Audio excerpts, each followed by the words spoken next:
Selamat berjumpa kembali dalam layanan audio Sahabat Seperjalanan. Hari ini adalah hari Rabu 4 September 2024. Tema renungan saat teduh kita dengan judul Bebas dari Hutang.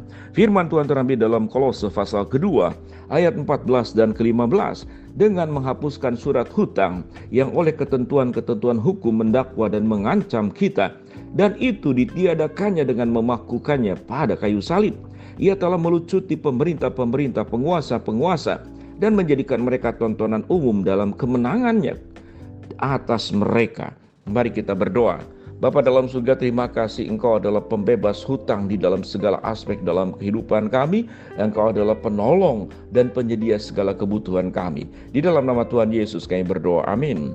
Shalom sahabat seperjalanannya dikasihi Tuhan. Di tengah-tengah krisis ekonomi, di tengah-tengah kesulitan hidup, banyak sekali orang-orang termasuk anak-anak Tuhan yang terbelit dalam hutang pinjaman online, dan sebagian kemudian yang tidak tahan melakukan proses bunuh diri, melompat dari gedung lantai sekian dan mengakhiri hidupnya. Ada juga yang karena masalah hutang piutang rumah tangga berantakan, bertengkar satu dengan yang lain, melakukan kekerasan rumah tangga. Ada juga karena berbagai macam alasan orang melakukan pinjaman, karena kemalasan, karena tergiur, karena kebodohan, karena ketidakmengertian, kemudian terbujuk oleh rayuan para peminjam hutang tersebut. Setelah uang diberikan, maka persoalan mulai timbul dari sana. Kita tidak bisa mengembalikannya karena satu dan lain hal, karena digunakan secara tidak tepat, atau karena memang kita tidak bisa mengelolanya dengan baik. Maka kita berhadapan dengan hukum. Kalau kemudian hutang yang terjadi yang di dalam bank yang secara umum, maka di sana ada proses hukumnya. Tetapi kepada mereka yang kemudian pinjaman yang ilegal, maka ada ancaman, ada tekanan. Bahkan kemudian ada perkara-perkara yang sangat membahayakan, bahkan sampai nyawa kita sendiri. Sahabat seperjalanan, betapa tidak enaknya hidup dengan cara berhutang.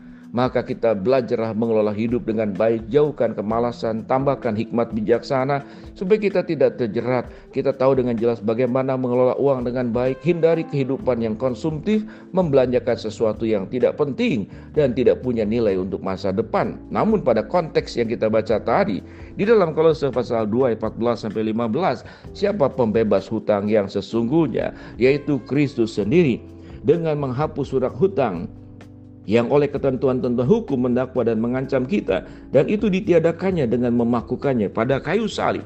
Mengapa Kristus sebagai pembebas hutang? Kristus pembebas hutang segala dosa-dosa kita.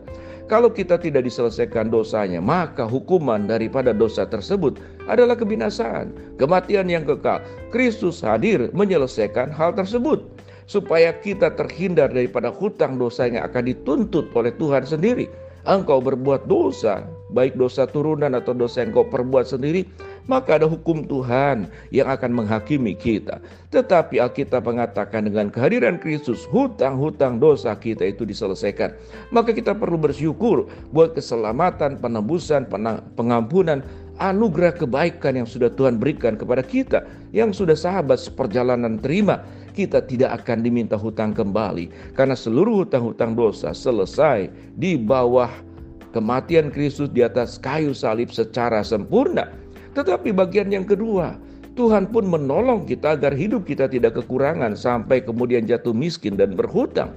Dalam Matius 6 dikatakan Tuhan menyediakan seluruh kebutuhanmu, makananmu, pakaianmu. Lihatlah burung di langit, bunga di padang, serigala, binatang-binatang yang tidak punya kecerdasan seperti manusia. Mereka dijaga, dipelihara Tuhan, dicukupkan oleh Tuhan. Apalagi kita manusia sebagai ciptaannya yang diciptakan menurut gambar dan rupa Allah. Maka penjagaan dan kemudian pemeliharaan Tuhan akan menolong kita. Pada prinsipnya kita tidak akan punya hutang. Dalam proses bisnis dengan sebuah perhitungan, maka hutang piutang sesuatu yang sangat wajar, dan itu terjadi di dalam dunia bisnis. Namun tatkala hutang yang kita alami karena faktor-faktor tadi, karena kebiasaan, karena kemalasan, karena untuk bersenang-senang, maka itu sebuah dosa.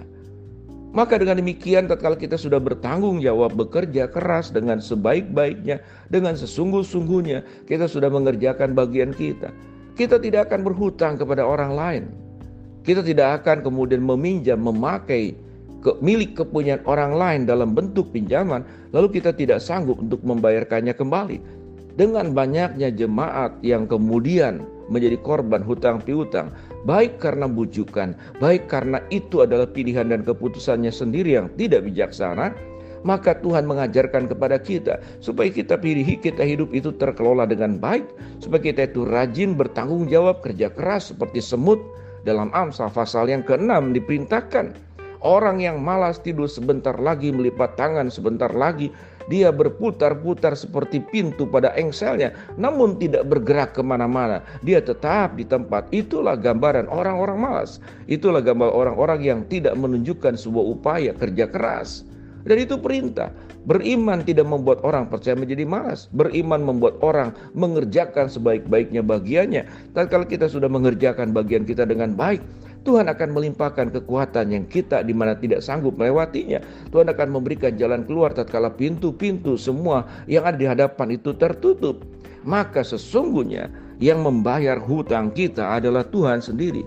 Baik hutang, dosa maupun juga segala kekurangan yang kita hadapi yang menyebabkan kita tergoda untuk berhutang.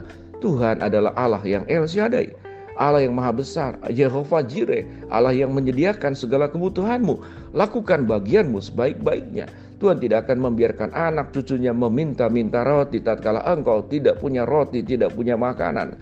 Sejarah kita mengatakan Tuhan mengirimkan mana dari sorga, menyediakan makanan untuk kita. Namun tidak serta-merta kita berdiam diri. Lakukan bagianmu, manajemen waktumu, manajemen hidupmu, melakukan manajerial yang baik untuk keuangan finansial yang kau miliki, sehingga engkau tidak berhutang untuk yang tidak perlu.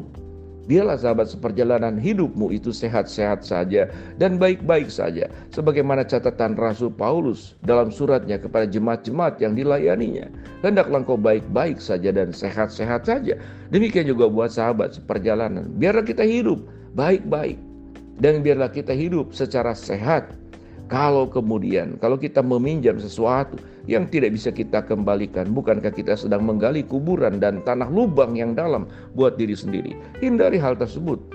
Firman Tuhan mengajarkan kalau kita sudah mengerjakan bagiannya, Tuhan akan menolong engkau. Kita ubah sebuah pola hidup yang semakin baik. Kita ubah sebuah keyakinan Tuhan akan menolong kita setelah kita mengerjakan bagian kita.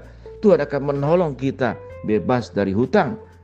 Bahkan kita menjadi orang yang diberkati oleh Tuhan, berkelimpahan. Engkau tidak berhutang kepada orang lain, tetapi engkau bisa memberikan kebaikan kepada orang lain.